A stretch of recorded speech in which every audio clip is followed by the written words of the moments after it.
బీహార్ ఎన్నికల ఫలితాలు దేశ రాజకీయాల్లో మరోసారి ప్రకంపనలు సృష్టించాయి. అంచనాలకు మించిన ఎన్డీఏ కూటమి సాధించిన భారీ విజయం ముఖ్యంగా కేంద్రంలో పార్టీకి మరింత బలం చేకూర్చింది. ఈ చరిత్రాత్మక విజయం దేశవ్యాప్తంగా రాజకీయ వర్గాల్లో కొత్త చర్చకు తెరలేపింది. సరిగ్గా ఇదే సమయంలో ఆంధ్రప్రదేశ్ ముఖ్యమంత్రి చంద్రబాబు అందిన ఒక అత్యవసర ఫోన్ కాల్ జాతీయ రాజకీయాల్లో ఆసక్తికరమైన ఊహాగానాలకు దారితీసింది. ఫలితాల ట్రెండ్ పూర్తిగా స్పష్టమైన విజయోత్సవ వాతావరణం నెలకొన్న వెంటనే దేశ రాజధాని ఢిల్లీ నుంచి అత్యంత కీలకమైన ఆ ఫోన్ కాల్ వచ్చినట్లు విశ్వసనీయ వర్గాల సమాచారం.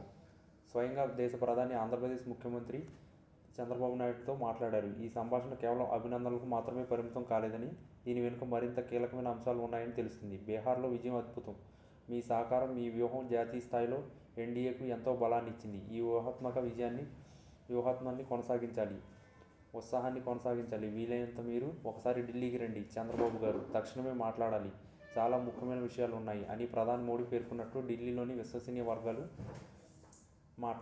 దీంతో ఆంధ్రప్రదేశ్ ముఖ్యమంత్రి త్వరలోనే ఢిల్లీ పర్యటనకు వెళ్లే అవకాశం ఉందని రాజకీయ విశ్లేషకులు చెబుతున్నారు. బీహార్ ఫలితాల తర్వాత దేశంలో కొత్తగా ఏర్పడుతున్న రాజకీయ సమీకరణాలు, ముఖ్యంగా జాతీయ అభివృద్ధి ప్రణాళికలు, మంత్రుల కూర్పు, దేశ బడ్జెట్లో రాష్ట్రాల వాటా వంటి కీలక అంశాలపై భేటీ ఉండవచ్చని అంచనా. ముఖ్యమంత్రి ప్రధాని స్వయంగా ఫోన్ చేసి అత్యవసరంగా ఢిల్లీకి ఆహ్వానించడం వెనుక కేవలం సాంప్రదాయ చర్చలు మాత్రమే కాకుండా రాష్ట్రానికి సంబంధించిన కొన్ని పెండింగ్ ప్రాజెక్టులు వేగవంతమైన పురోగతిపై దృష్టి సారించే అవకాశం ఉందని తెలుస్తుంది. ప్రధానంగా కొత్త ప్రభుత్వం ఏర్పాటు తర్వాత అభివృద్ధి లక్ష్యాలను వేగవంతం చేయడంలో ఆంధ్రప్రదేశ్ పాత్ర కీలకంగా కాబోతుందని, అందుకే ఈ హుటాహుటి సమావేశానికి పిలుపు వచ్చిందని వాదనలు వినిపిస్తున్నాయి.